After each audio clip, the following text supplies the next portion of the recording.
Well, if you're craving a cocktail in a can, you may be in luck finding one at your local grocery store in Ontario. Starting today, hundreds of previously licensed grocers can start selling ready-to-drink beverages.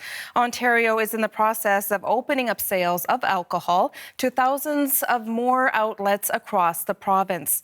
Angie Seth is on the story for us and joins us from a grocery store in Toronto. So, Angie, good morning. Tell us more about the new changes today. Yeah, well, this is all interesting, Juanita, and we also sort of keep in mind that there is a strike that is happening by provincial liquor store workers, which we'll get to in just a second here. But this is part of the Ford government's plan to have more access, of course, to alcohol beverage, like you said, ready-to-make cocktails, large beer can packs, etc., will be made available in these grocery stores for Ontarians to be able to purchase. This is all not scheduled to happen until August. We know that this was talked about actually supposed to be happening next year. The Ford government accelerated, and we also feel that, of course, it is part of the response to what we've been seeing with regards to the strike. However, there are some concerns that are being raised about this new move by the Ford government. As I mentioned, the strike, so we'll talk about OPSU first in terms of where that situation is right now.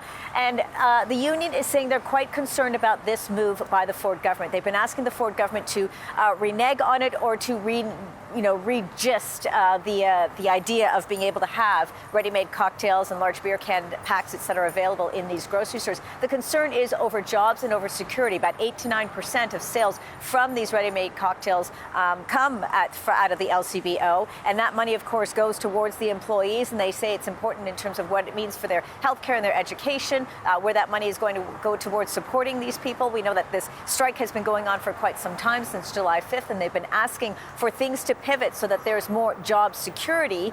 This move by the Ford government, the union argues, is in fact going to infringe on that job security. So they're asking the Ford government if they'd be willing to pivot, even offering up, could we have some kind of a deal with the grocery stores to have boutique-type LCBO stores within these grocery stores, so it is a win-win situation on both ends.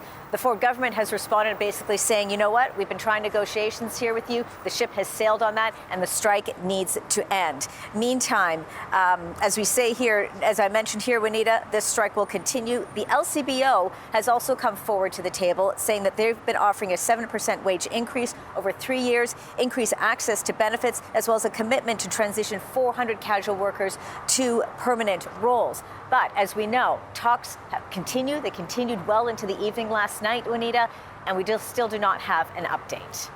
Okay, so Angie, convenience stores have been jumping at the opportunity to apply for the new provincial alcohol license, but grocery stores, not so much. What's the reason behind the reluctance?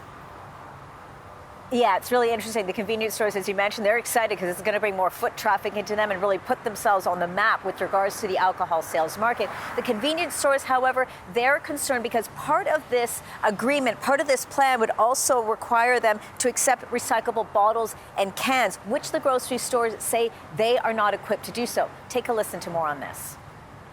Our paramount concern is the food safety issue.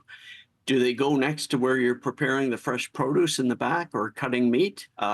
Where are these going? So in addition to the food safety concerns, there's the space, the logistics, the technology that we're going to have to invest in. And those costs, by the way, even the chain retail stores have said, those costs are going to be passed on to the consumers.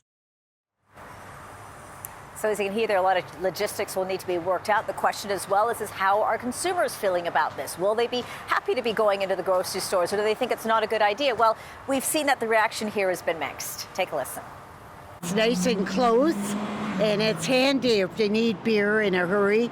You could, instead of going to the beer store, it's right here. I don't think it's a very good idea at all. Just because the simple fact that it's so much easier for kids to come in and steal or whatever, kids to get a hold of alcohol.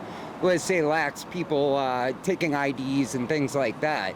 So I don't think it's a good idea. Plus the people at the LCBO, they're protesting it too, and I fully support them. Now, if this all continues to go through, Ontario will in fact become the third largest, will have the third highest density, I should say, of booze retailers among other provinces, behind Newfoundland and Labrador, as well as Quebec. We're going to sort of wait and see where this happens. As I mentioned here, of course, the convenience stores are happy about this, and many of them have now applied for that license.